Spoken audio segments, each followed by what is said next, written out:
Loss of energy in redistribution of charges, charges का redistribute होना। हमने कॉमन पोटेंशियल पढ़ा, तब उसमें पढ़ा था कि चार्ज फ्लो करेगा from higher potential to lower potential. और कब तक फ्लो करेगा? जब तक दोनों कैपेसिटर का या दोनों बॉडीज का चार्ज या कह सकते हैं पोटेंशियल सेम ना हो जाए। और जब दोनों का पोटेंशियल सेम का मतलब है इक्वल हो जाएगा, तब उस पॉइंट पे हम कह सकते हैं कि हम पोटेंशियल को कॉमन पोटेंशियल बोल सकते हैं। तो जब ये चार्जेस का रीडिस्ट्रीब्यूशन होगा या चार्जेस का फ्लो होगा, तब कहीं ना कहीं एनर्जी का लॉस होगा। तो कितनी एनर्जी लॉस होगी या उसके लिए हम रिलेशन कैसे डिराइव करेंगे? हमने पोटेंशियल एनर्जी फाइंड आउट करी थी बिफोर कनेक्टिंग द प्लेट। जब दो कैपेसिटर हैं और इसका कैपेसिटर को डिनोट करते हैं C1 से, इसका पोटेंशियल V1 है, दूसरा कैपेसिटर है C2, इसका पोटेंशियल है V2। तो इनिशियली जो हमारे पास पोटेंशियल एनर्जी आई, दैट इज पोटेंशियल एनर्जी का फॉर्मूला क्या होता है? हाफ CV², यही फॉर्मूला था। दूसरा था हाफ QV, और एक और फॉर्मूला था दैट इज Q²/2C। लेकिन हमने कॉमन पोटेंशियल के लिए एक्सप्रेशन करना है कि हमने जब पोटेंशियल हमारा कॉमन हो जाएगा, चार्जेस का ट्रांसफ़र होगा, उस टाइम एनर्जी का कितना लॉस होगा। तो इस फॉर्मूले के अंदर पोटेंशियल भी है और कैपेसिटी ऑफ द कैपेसिटर, जो कि दोनों हमें चाहिए। तो हम इस फॉर्मूले का यूज़ करेंगे। तो पोटेंशियल एनर्जी इनिशियली कितनी थी दोनों पोटेंशियल की? That is half C1 V1 का स्क्वायर, और दूसरे कैपेसिटर की पोटेंशियल एनर्जी कितनी थी?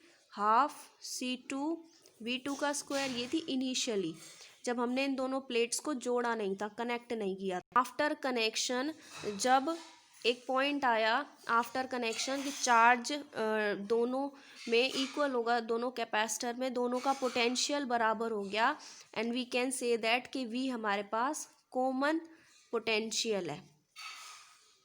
तो आफ्टर कनेक्शन जो पोटेंशियल एनर्जी फाइनल आएगी, that is half C1 V² plus half C2 V²।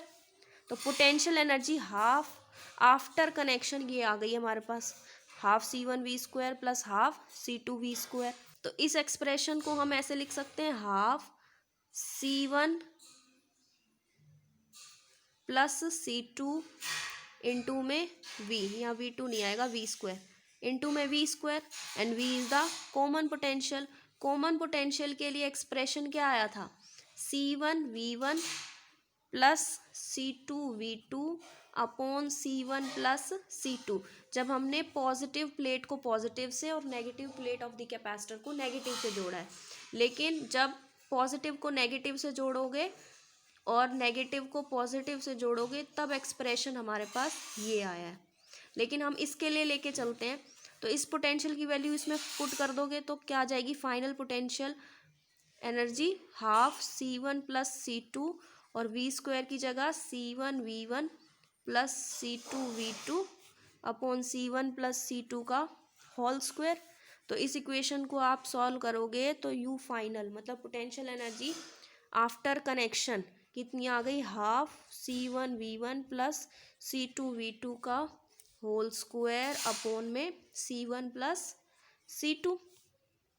तो कितना एनर्जी का लॉस हुआ? इनिशियली इतनी एनर्जी थी और फाइनल एनर्जी पोटेंशियल जब कॉमन हो गया, जब इतनी हो गई, तो इनिशियल एनर्जी में से फाइनल एनर्जी को सब्ट्रैक्ट कर देंगे। तो half C1 V1 square plus half C2 V2 square minus half C1 V1 plus C2 V2 का whole square upon C1 plus C2। तो ये एक्सप्रेशन सॉल्व करके कितना आएगा?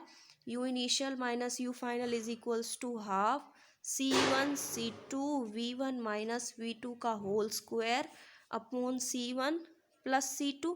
और ये जो क्वांटिटी है this is greater than zero, zero से बड़ी है, तो हम क्या लिख सकते हैं? U initial minus U final is greater than zero. This implies U initial is greater than U final. मतलब दोनों कैपेसिटर को जब हमने ज्वाइन नहीं किया था, तब उनकी पोटेंशियल एनर्जी ज़्यादा थी एज़ कम्पेयर टू ज्वाइन करने के बाद, जब V हमारा कॉमन पोटेंशियल हो गया। तो thus there is always some loss. यहाँ से क्या पता चल रहा है कि कुछ ना कुछ लॉस हुआ है, some loss of potential energy in the form of heat. और वो लॉस किस फॉर्म में हुआ है? वो loss in the form of heat due to, और हीट क्यों हुआ है? Due to flow of charge, क्योंकि चार्ज का ही फ्लो हुआ है एक बॉडी से दूसरी बॉडी में, ताकि पोटेंशियल सेम हो सके। और वो भी कब? जब हमने वायर्स इन कनेक्टिंग वायर्स, जब हमने वायर्स को कनेक्ट किया तब चार्ज फ्लो हुआ, उससे पहले दोनों का पोटेंशियल डिफरेंट था।